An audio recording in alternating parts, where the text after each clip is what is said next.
Hello guys, today I'm going to show you how to make X is the Icelandic crying cheese of good luck.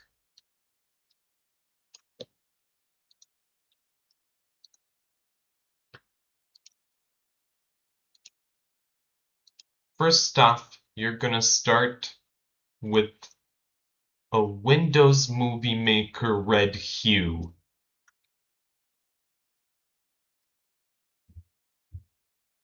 There are many ways to make a Windows Movie Maker red hue, and I chose S Effect.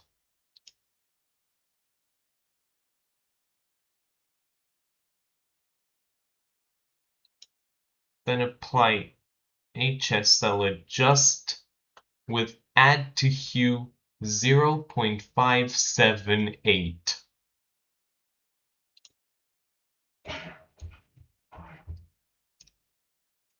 And the pitches are 12, 7, and 2.